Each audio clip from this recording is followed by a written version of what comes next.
Student faced the teacher in their final battle, and a German midfielder decided to do a troll doll cosplay in Euro quarterfinals. Euro 2024.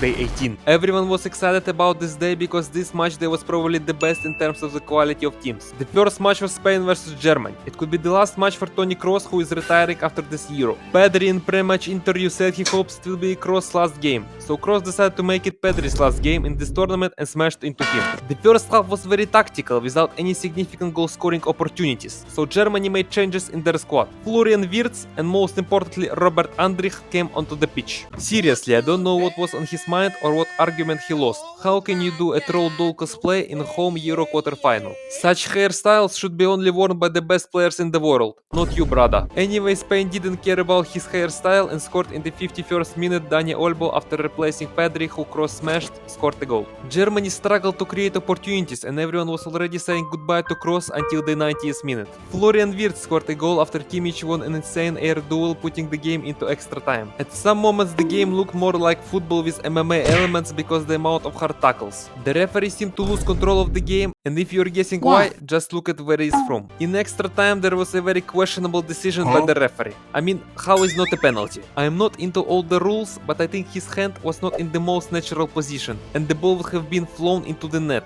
so I was sure it was a penalty. Either way, game was slowly heading towards penalties, but then Merino happened. Mikel Merino scored a goal in the 190th minute to put Spain ahead. Dani Carvajal decided to recreate Valverde's tackle on Morata in 2020 and tackled Musiala in the same manner, receiving a second yellow. But it didn't help Germany and the game ended 2-1 for Spain. Yamal continued his historic run and as a result not the best result for the host of the tournament and for Toni Kroos himself, whom I think it would have been better to retire after winning the Champions League a month ago. Next up was a match between Portugal and France. This was a match where student and follower could send his teacher and idol into retirement. Cristiano Ronaldo versus Kylian Mbappe. The title of this game was bright, but the game and Cristiano's performance were not so bright. It was hard to highlight anything significant in this game, so I will highlight something different. Players and fans were tired of English referees, so Vitinha decided to give Michael Oliver a yellow card for all of us. After this tournament, the Portugal national team must open a diving center, because the amount of diving in this team is insane. This could have been the 5th or 6th yellow card for diving in this tournament, but Oliver missed it. Kolo Muani had a flashback from the World Cup and again didn't score a great chance, which looked like almost the same as the one he had against Argentina in the World Cup. After that moment against Argentina, I thought he would work on his volleys, but nothing changed. Maybe he need to ask some advice from some YouTubers who hit hundreds of volleys per video for fun. A special mention in this game needs to be made about 41 years old Pepe, who seemed to have not lost any quality since leaving Real Madrid. In additional time, Marcus Thuram, who came on fresh as a substitute, had a 1 vs 1 opportunity against Pepe with 50 meters in front of him. Despite how hard it looked for Pepe, he was able to catch Thuram somehow in the end. I'm sure the whole France squad will be making memes about how Thuram couldn't get past a man old enough to play in Soccer 8. Full time ended 0-0. It was hard to make myself watch extra time after the very entertaining football in the previous 90 minutes, but I did. Cristiano was quiet the whole game, and at the start of the extra time he had his opportunity to score. It was the moment. Cristiano Ronaldo would score his first goal in this tournament in the most important game and hit his iconic celebration.